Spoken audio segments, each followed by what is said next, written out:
Bem-vindo ao canal Vida Cristã.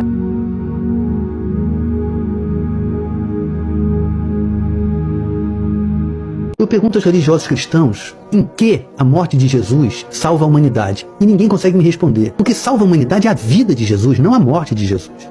Mas se a gente pensar que é a morte de Jesus que salva a humanidade, nós vamos sempre eleger um pai como o pai foi para Jesus, um pai que vai nos pedir a nossa vida. Então é preciso ter uma nova compreensão do cristianismo para livrar o povo brasileiro desse masoquismo, que é um masoquismo de origem cristã muito profundo, mas um cristianismo que eu reputo equivocado. Jesus perdeu quando morreu, ele não ganhou. A humanidade perdeu. Se Jesus não tivesse sido assassinado pelos romanos e pela aristocracia religiosa judaica, a humanidade talvez conhecesse uma obra muito mais interessante de Jesus do que a que ficou. Entender a morte de Jesus como uma vitória faz com que o povo deseje permanentemente um carrasco, entendeu? E não um homem feliz. De que maneira o holocausto de Jesus Cristo salva o pecado dos outros? Por que isso faz dele um cordeiro que livra o pecado de todo mundo? Não é verdade que continuou todo mundo pecando. Não livrou o pecado de ninguém. A vida dele é que é o exemplo e não a morte. Então esse é o apelo que eu faço a quem é cristão. Se mire na vida e não na morte dele. Não na ressurreição, mas nos exemplos dados em vida. São exemplos de quê? De tolerância, de compreensão, de perplexidade, de instigação intelectual. São exemplos muito interessantes. A paz, meus irmãos. Então, meu querido Pedro Cardoso, quando você indaga e fala do cristianismo desta maneira, de alguma forma, o Espírito Santo provavelmente já anda movendo ali no seu coração, certo?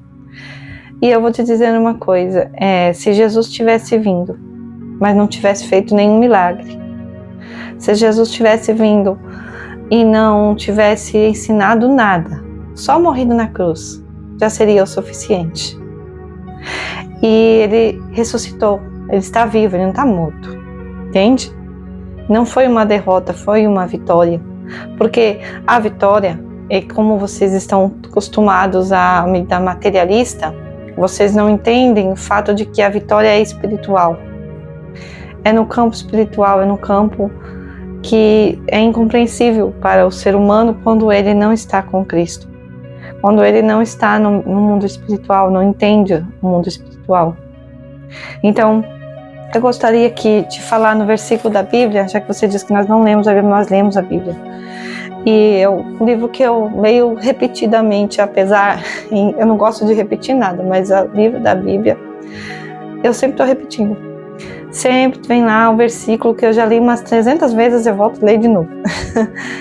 Conforme as graças do Senhor se renova todo dia, né? Então eu vou ler aqui em João 10, 17 e 18, certo? Quando Jesus diz do bom pastor, né? Que ele é o bom pastor. Então ele diz, no versículo 17, vou ler aqui, por isto o Pai me ama, porque dou a minha vida para torná-la a tomá-la. Ninguém a tira de mim, mas eu de mim mesmo a dou. Tenho poder para dá-la e poder para tornar a tomá-la. Este mandamento eu recebi de meu Pai. Jesus dizendo isso. É Jesus dizendo isso. Então a maior vitória que um cristão pode receber de Deus, de Jesus, do Espírito Santo, é a morte de Cristo. É a cruz. Sim, só que as pessoas não entendem. Infelizmente, grande parte dos cristãos hoje em dia, eles não querem a cruz. Eles querem abundância, eles querem riquezas, eles querem paraíso na terra. E não há, meu querido. Amanhã depois a gente não sabe o que pode acontecer com as nossas vidas. Nós não sabemos os dias de amanhã, né? Na verdade. Então, ela está na mão de Deus, ela está na mão da maneira em que a gente também guiar a nossa vida. E então, nós não sabemos o dia de amanhã, então por isso que a nossa vida tem que ser voltada para o céu e não para a terra, entendeu? E é isso, entendeu? Eu sei que é difícil entender, mas eu convido você a tirar esse anseio do seu entendimento, começar mesmo a ler a Bíblia. Então o Senhor entenderá como é belo ser cristão.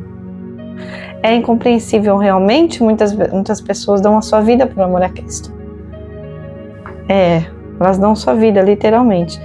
E realmente, o mundo da terra nunca vai. As pessoas que estão terrenas, que estão presas nessa terra, nunca vai entender.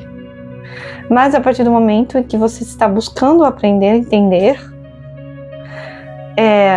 o Espírito Santo te esclarecerá. E eu faço um desafio para o Senhor. Faça assim, pergunte ao Senhor Deus, Cristo, revele-se a mim. Faça esse desafio, tá? E eu tenho certeza que Ele vai se revelar. E será maravilhoso. Claro, continuando a explicação, por que é a morte de Cristo? Porque é para tirar o pecado do mundo.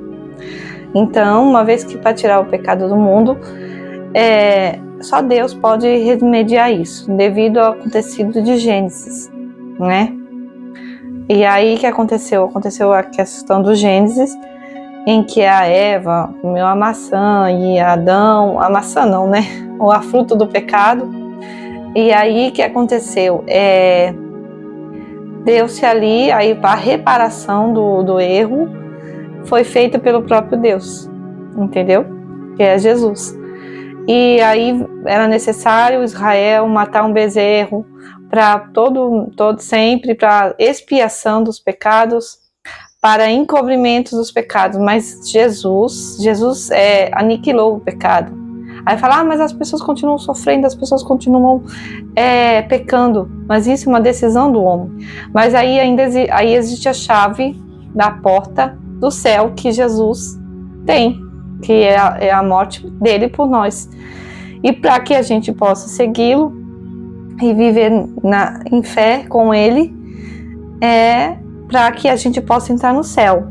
Essa é a opção que o Senhor Jesus nos dá, né? Então, essa é a opção, entendeu? A partir daí que Jesus morre na cruz e ressuscita, ele abre a porta do céu para todos nós que estávamos mergulhados no pecado de Adão e Eva. Entendeu? E aí, agora, Jesus nos conduz à vida eterna, se assim o quisermos, é claro. Entendeu? É isso. Então é isso, meus irmãos. Espero que tenham gostado do meu vídeo. Muito obrigada por ter assistido o meu vídeo.